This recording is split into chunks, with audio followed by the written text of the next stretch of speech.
Okay, Itamaxistiko, good day. It is April 12th, 2018, in the latter part of the lunar cycle Sa'akitsum, the duck moon, and it's a Thursday, so I figure it's time I get on with my weekly update. I'm out here at Spopikimi right now, doing my usual nature study for Thursday mornings. I'll convert that into a separate video, but I figured while I'm out here I might as well get started on the weekly update. There's some things that I want to show you that are at home, but it's a couple of things that I wanted to talk about that can easily be done out here. So yeah, what's going on in the life of Rye? Yeah, so as far as the day-to-day, I've been just pretty much immersed in my research project. You know, now that I have data, I have a completed student survey. I've run a focus group last week, and I've got another focus group coming up today. Well, last week it was like a focus group of 2. We'll see what it is today, since, you know, it's finals week for them and it's snowing and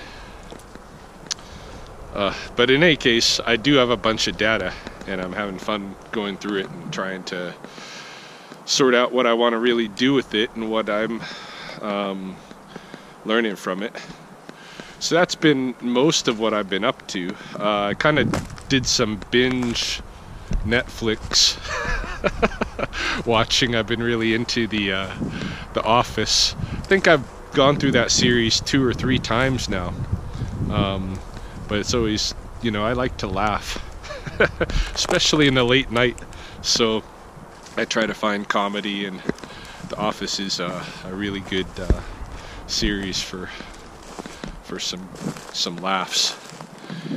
What else has been going on the day-to-day? You know, not a whole lot. Nothing too interesting.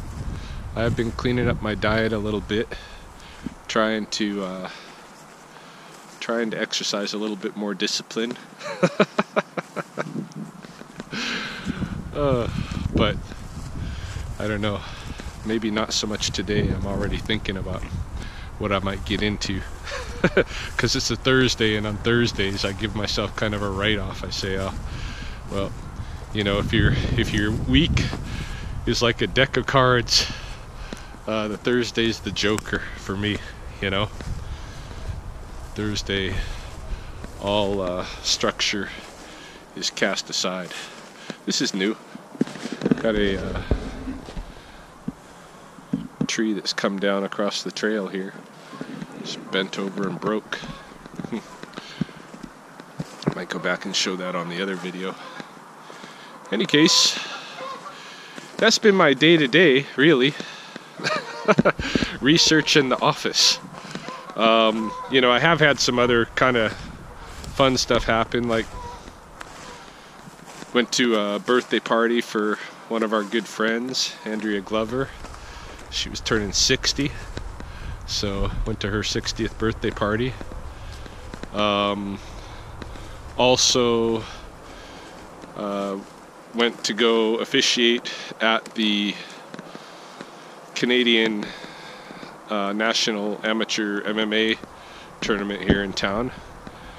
That was just last night, and then there are some semifinals today, and that I'm not attending because I'm running my focus group.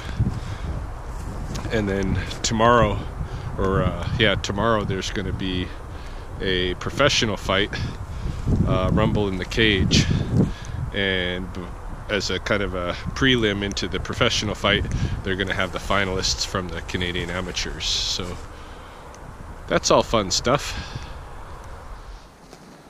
Yeah, before I go home and show you what I've got going on new there, thought I would take just a moment, or maybe 2 moments, to touch on an issue of popular news, popular media, and my opinions. In this case, regarding Facebook. And people's privacy on Facebook, and the way that there have been companies able to access people's private data through the Facebook platform. And what I have to say about it, I don't think is the popular opinion. It's basically, you know, I don't understand how this is news to people. Like, I know every time I've ever opened one of those silly Facebook apps, you know, see which Muppet you fits your personality, or which Star Wars character, see yourself as opposite sex, or see yourself as older, younger, whatever. Every time you open one of those apps, the first thing that comes up is, you know, in order to use the app, you have to give us permission to access basically your private data. They're like, you know, your profile, your friends list, blah, blah, blah. And people click yes. So Facebook, in my opinion, never sold anybody's private data. Well, for sure, they never sold anybody's private data. They sold advertising space for these companies who want the data. And those companies access the data because you sold it to them. Every time you click yes, yes, I agree to this, and I'm gonna go use the little app. I mean, why do you think they make these apps? Do you think somebody's just out of, you know, generosity for fun? They're sitting back making these very complicated little apps for people to play with? You know, no, they got a stake in the game, right? They're getting something when you play those apps, and what they're getting is your data. And if you didn't know that for the last several years, I don't know where you've been. Like, really, it's not hidden. They say it right there. Can we access this? Yeah.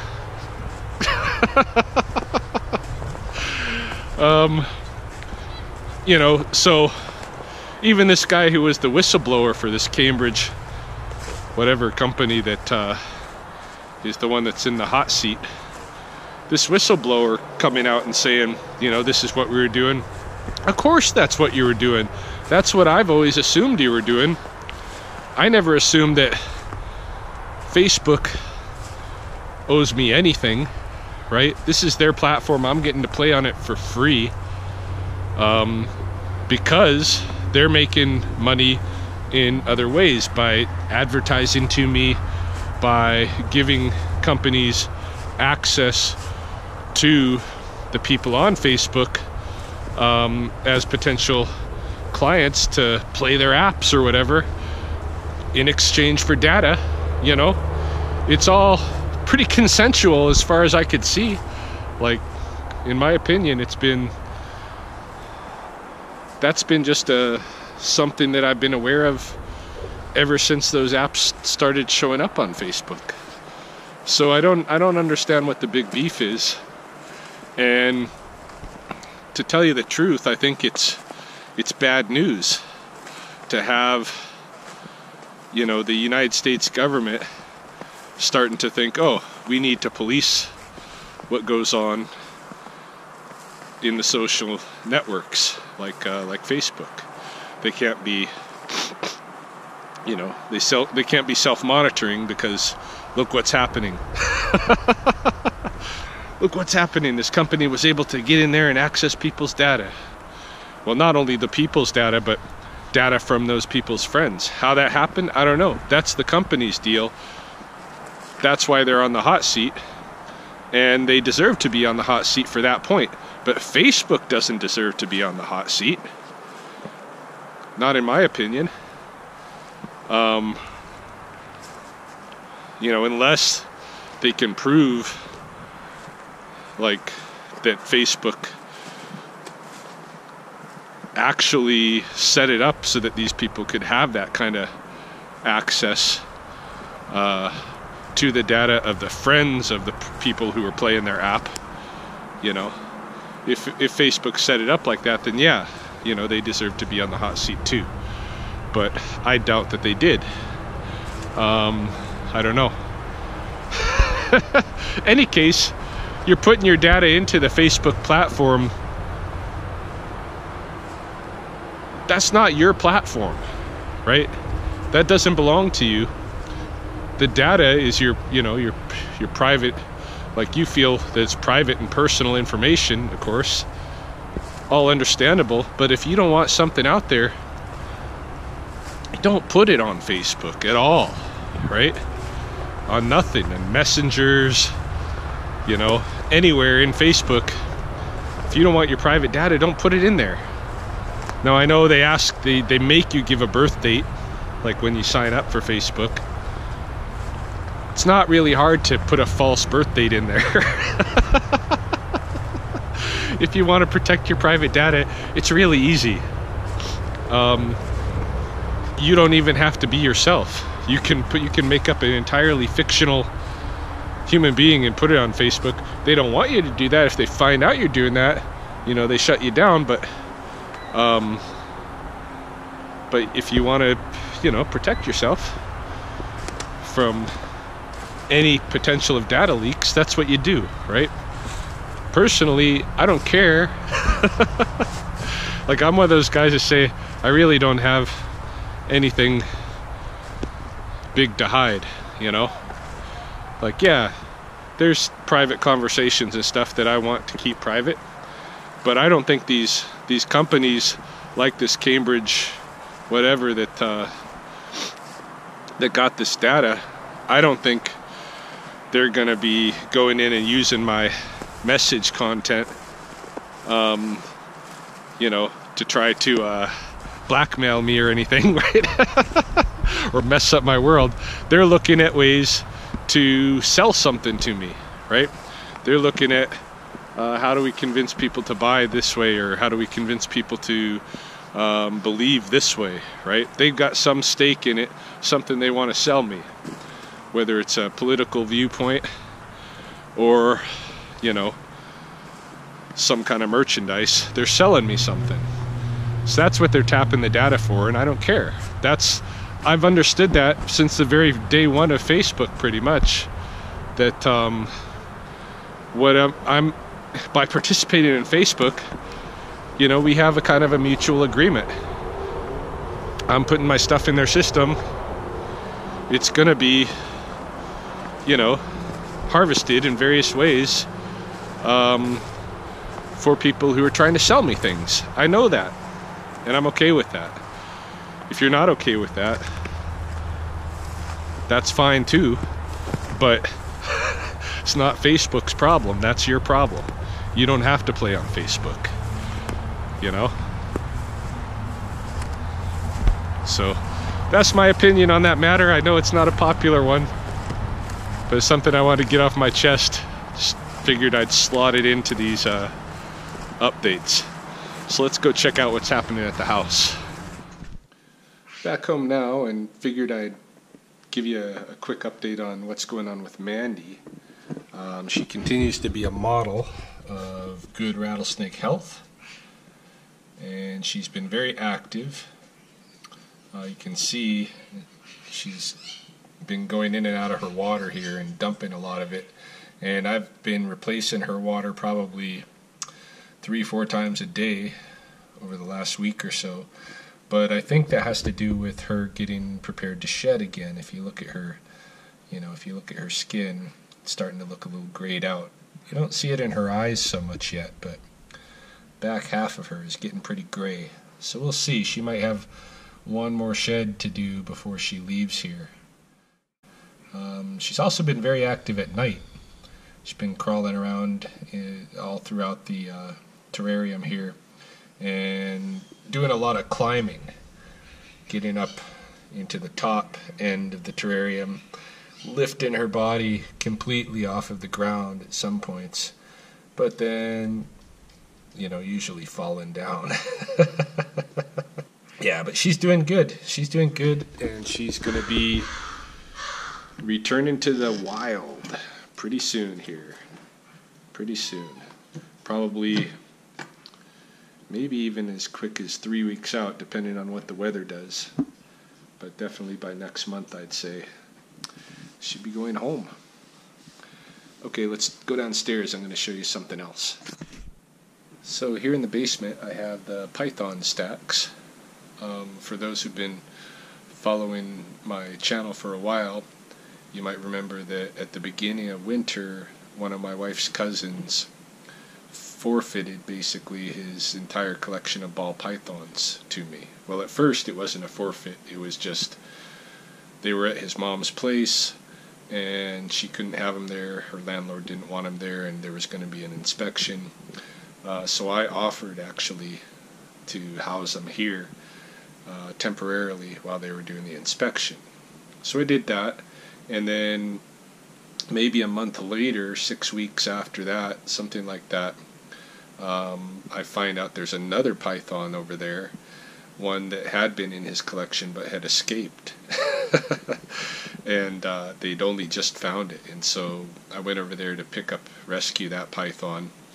And while I was there, he let me know that I can keep all of the snakes. The only one that he wanted to keep was a red-tailed boa. And that snake is in here. I'll show you the red tail. This is the one he really wanted. So he would give me all the other snakes in exchange for me taking care of this one, holding on to it for him.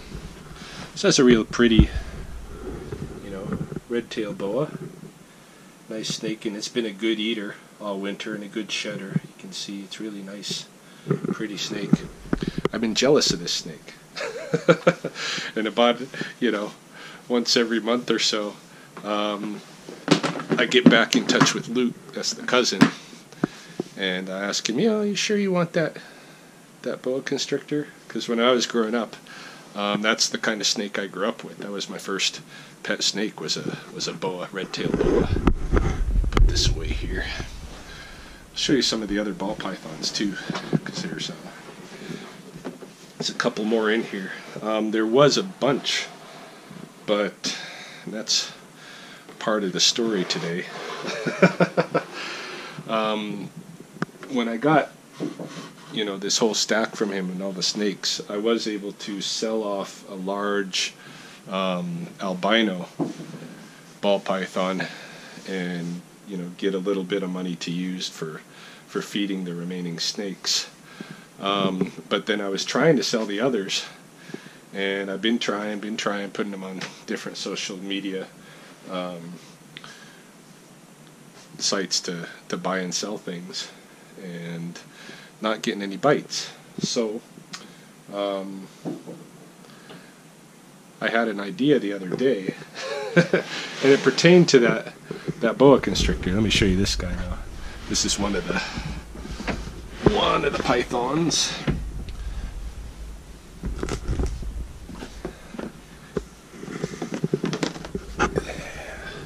Nice pretty guy. This guy I'm still going to be looking for a new home for. Still selling this guy. So if you're following my channel and you're in this area and you want a ball python for a pet, I shouldn't say guy, this is a female, but she's very pretty, real nice snake, very gentle. Whoop. And she wants to go on an adventure. No adventure for you. Not right now. Not right now. Not right now. Yeah, so this one I am still willing to part with and sell. There's another one here that's very pretty, who I'm gonna hang on to. I have a ball python upstairs. I have one that I found in the context of a rattlesnake relocation. Somebody had called from an apartment complex, and they said there's a rattlesnake in their living room. I knew it was going to be something exotic. I was kind of hoping for a cobra. Turns out to be a ball python, which is pretty much the most common of the pet snakes. But Yeah, so I have that one upstairs, but this one's so pretty, I thought I'd keep her. Hello, hello. Yeah, she just reminds me of like a pineapple or something. Haven't named her yet, but I think I'll hang on to her. Should be good for, you know, like I bring Valentine, the one that's upstairs, I bring her around to classrooms and stuff. Like this week, I've done 2 different classroom visits to grade 5 classrooms in Lethbridge, playing a little ecology game with them. But I always have a live snake in my bag that I pull out at the end when they're least expecting it. Then we have a little bit of snake handling fun.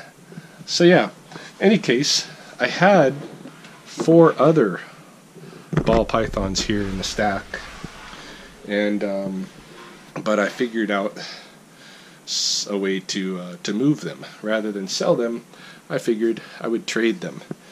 So I put it out there that I was looking to trade 4 ball pythons for a Colombian red-tailed boa. And so, in less than half a day, the thing had worked itself out, and now I got myself a pretty little boa constrictor. Hey, little boa. Looks like she did a poopy overnight too. Oh. Pretty little boa. So this one's a 1-year-old, almost, not quite. I guess she was born last summer, beginning of last summer or something. She just picked up as a baby at a exposition during the summer. So a little 1-year-old. This guy or girl, I think it's a guy. I'll have to sort that out, but it's going to be with me for a bit. Probably when I'm an old man, 70 or something, still be around. And for me, it's kind of a kick back to childhood. Like I said, red-tailed boas were my first pet snake, and yeah, so I've always kind of wanted to relive that. And I figured, well, I've got a ton of ball pythons here. I can make it happen. I'm going to be stuck with snakes. Why don't I give away 4 in exchange for just 1, and hang on to this guy? So that's what I'm going to do. So that's about it for my weekly update. Oh, one more thing. Let's run a quick errand.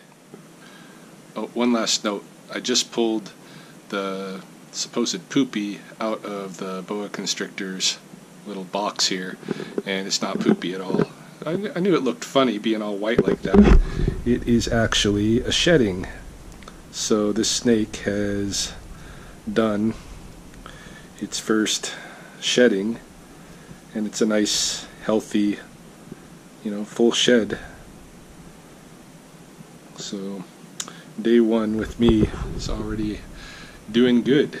Not going to be staying in this little box, by the way, not at all. Going to make sure we get him into a nice enclosure pretty quick. Not only him, but the pineapple-y one that I'm going to hang on to as well. I look at these as just kind of short-term solution, and it's a nice to have this stack here, because I do get exotic snakes once in a while that I pick up as rattlesnake calls. So this will be a good kind of temporary solution while I rehome snakes when that kind of thing happens. But physiologically, the snake is just fine. I'd like to just get him into a situation where he's got more stimulation. Any case, let's go run that errand. Those who've been watching my updates the last couple of weeks will know that I am involved in a household waste experiment at the moment. 2 weeks in. And what it is that I noted that our little household, Mahoney, Sheen, Isabel and I, we don't really seem to put out as much trash as our neighbors. And, you know, every week the city comes around and collects the trash bins, and every week our neighbors put their trash bins out, and a lot of times they're full or close to it. We don't use the service every week, although we pay for it. And I'm just curious how long it does take us, because I've never really, monitored it. I don't know how long it does take us to fill a bin. So that's what I'm testing. We're 2 weeks in, and so far we have 1 bag of garbage in our bin. A bin that can probably hold 7 or 8 bags of garbage. So I don't expect we're going to need the service in the month of April, and we'll see about the month of May. Right now I'm at the recycling depot. This is the first time I've had to visit the recycling depot in the 2 weeks since I've been doing this experiment, and I have just a few, bags of, I think I've got 4 or 5 bags of recycling goods. But really what I think it is that most people don't do the recycling part. If they did the recycling part, there'd be no reason why they should have so much waste every week. That the city needs to run the service weekly. It's kind of ridiculous. So yeah, week 2, 1 bag in.